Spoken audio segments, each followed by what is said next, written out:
নমস্কার বন্ধুরা, আমার চ্যানেলে তোমাদের সকলকে স্বাগত জানাই। আজ আমি ডিম, আলু আর ফুলকপি দিয়ে কোরমা রান্না করব। সব উপকরণ গুছিয়ে নিয়েছি, রান্না করতে করতে বলে দেব। ডিমগুলো সেদ্ধ করে খোসা ছাড়িয়ে নিয়েছি, ফুলকপিটা ভাপ দিয়ে জল ফেলে দিয়েছি, আর আলুগুলো অর্ধেক সিদ্ধ করে নিয়েছি। কড়াইতে একটু সর্ষের তেল গরম করে নিয়েছি, এবার সেদ্ধ করে রাখা ডিমগুলো দিয়ে দিলাম। নুন হলুদ ছাড়াই ডিমগুলোকে হালকা করে ভেজে নেব। ডিমগুলো ভাজা হয়ে গেছে, তুলে নিচ্ছি। ডিম ভাজার তেলের মধ্যেই ফুলকপিগুলো দিয়ে দিলাম। ফুলকপিগুলো হালকা ভেজে তুলে নেব। ফুলকপিটা ভাজা হয়ে গেছে, তুলে নিচ্ছি।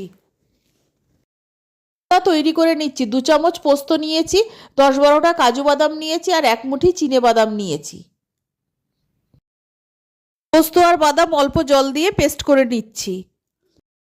বাদাম আর পোস্ত বাটা হয়ে গেছে, এখন রেখে দিচ্ছি। একটা মশলা তৈরি করে নিচ্ছি। 10-12 কোয়া রসুন নিয়েছি, 2টো ছোট সাইজের পেঁয়াজ নিয়েছি, ছোট 1 টুকরো আদা কুচি করে কেটে নিয়েছি, কয়েকটা কাঁচা লঙ্কা নিয়েছি। ঝালটা তোমরা তোমাদের পছন্দ অনুযায়ী দেবে। পেঁয়াজ, রসুন, আদা, কাঁচা লঙ্কা গ্রাইন্ডারে নিয়ে নিচ্ছি। এই সঙ্গে আর একটা বড় টমেটো টুকরো করে দিয়ে দিচ্ছি। সবার শেষে 1 মুঠো ধনেপাতা দিয়ে দিলাম। এবার অল্প জল দিয়ে সবকিছুর একটা মিহি পেস্ট তৈরি করে নেব। এই মশলাটাও পেস্ট করে নিয়েছি, এবার রেখে দিচ্ছি। ফোড়নের জন্য নিয়েছি 1 চামচ জিরে, কয়েকটা গোলমরিচ, 2টো এলাচ, 1 টুকরো দারচিনি, 2টো শুকনো লঙ্কা, একটা তেজপাতা, আর অল্প একটু কাসুরি মেথি।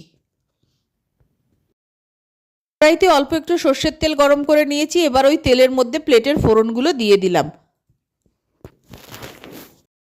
ফোড়নটা ভেজে নিয়েছি, এবার অর্ধেক সিদ্ধ করে রাখা আলুগুলো আমি ফোড়নের মধ্যে দিয়ে দিলাম। ফোড়নের সঙ্গে আলুটাকে আবার ভেজে নিচ্ছি। আলুগুলো আমি আগে এই জন্য ভাজিনি। আলুটা ভাজা হয়ে গেছে, এবার গ্রাইন্ডারে করে রাখা মশলাটা দিয়ে দিলাম, যেখানে আদা, রসুন, পেঁয়াজ, ধনেপাতা, টমেটো বেটে নিয়েছিলাম। গ্রাইন্ডারে লেগে থাকা মশলাটা অল্প জল দিয়ে ধুয়ে দিয়ে দিলাম। এবার ওই মশলার মধ্যে দিয়ে দিলাম 1 চামচ হলুদ গুঁড়ো, 1 চামচ লঙ্কার গুঁড়ো, 1 চামচ জিরে গুঁড়ো, 1 চামচ ধনে গুঁড়ো। এবার মশলাটাকে আমি ভালো করে কষিয়ে নেব। যতক্ষণ না মশলার ওপর তেল ভাসছে ততক্ষণ কষিয়ে নেব। লো টু মিডিয়াম ফ্লেমে মশলাটাকে একটু সময় নিয়ে কষাতে হবে, যাতে মশলার কাঁচা গন্ধটা কোনোভাবেই না থাকে। মশলাটার রংটা দেখেই তোমরা বুঝতে পারছো মশলাটা ভালো মতো কষানো হয়ে গেছে।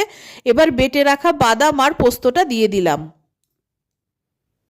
পোস্ত আর বাদাম বাটাটা ধুয়ে একটু জল দিয়ে দিলাম। আন্দাজ মতো নুন দিয়ে দিলাম। এবার মশলাটাকে আমি কষাতে শুরু করব। এবার মশলা কষানোর সময় অনবরত নাড়তে হবে, না হলে বাদাম বাটা আছে যেহেতু মশলাটা নিচে থেকে পুড়ে যেতে পারে। আর ফ্লেমটা লো টু মিডিয়াম রাখতে হবে। মশলাটা ভালো মতো কষানো হয়ে গেছে, আর আমি ফোড়নের সঙ্গে আলুটাকে দিই এই কারণে, ফোড়নের সঙ্গে আলুটা ভাজাও হয়ে যায়, তারপর মশলার সঙ্গে আলুটা ভালো মতো কষেও যায়। তাতে আলুটা ভালো মতো সিদ্ধও হয়, আর আলুটা অনেক সুস্বাদুও হয়। এবার কিছু মটরশুঁটি দিয়ে দিলাম। এবার আমি জল দিয়ে দিচ্ছি। খুব বেশি জল এতে লাগবে না, আলু আর ফুলকপি সেদ্ধই হয়ে গেছে। আমি যতটা গ্রেভি রাখবো তার থেকে একটু বেশি জল দিলেই হবে। আমি জল দিয়ে দিয়েছি। এবার আমি নাড়াচাড়া করে সব উপকরণ ভালো মতো মিশিয়ে দিচ্ছি। ঝোলটা ফুটে উঠেছে, এবার আমি ভেজে রাখা ফুলকপি আর ডিমটা দিয়ে দিচ্ছি। ফ্লেমটাকে হাইতে করে দেবো, দিয়ে ভালো মতো ফুটতে দেবো।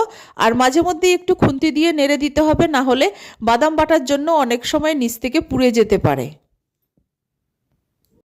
একটা জায়ফল নিয়েছি আর এই গ্রেটারটা নিয়েছি। জায়ফলটাকে এই গ্রেটারের সাহায্যে আমি গ্রেট করে নেব। তো একটু জায়ফল আমি গ্রেট করে নিয়েছি। এবার এই জায়ফলের গুঁড়োটা আমি কোরমার মধ্যে দিয়ে দেব। জায়ফল গুঁড়োটা দিয়ে দিলাম, একবার ভালো মতো খুন্তি দিয়ে নেড়ে দেব। ডিম আলু ফুলকপির কোরমা তৈরি হয়ে গেছে। স্বাদটা বাড়ানোর জন্য আমি 1 চামচ ঘি দিয়ে দিলাম। আর এই কোরমা খুব বেশি পাতলা ঝোলও হবে না আর একদম শুকনোও হবে না। যখন মাঝামাঝি হয়ে আসবে তখন নামিয়ে নেব। কোরমাটা রান্না হয়ে গেছে, আমি নামিয়ে নিচ্ছি। কতটা পরিমাণ গ্রেভি থাকবে আবার গ্রেভির ঘনত্বটা কীরকম হবে আশা করি তোমরা সেটা দেখে বুঝতে পারছো।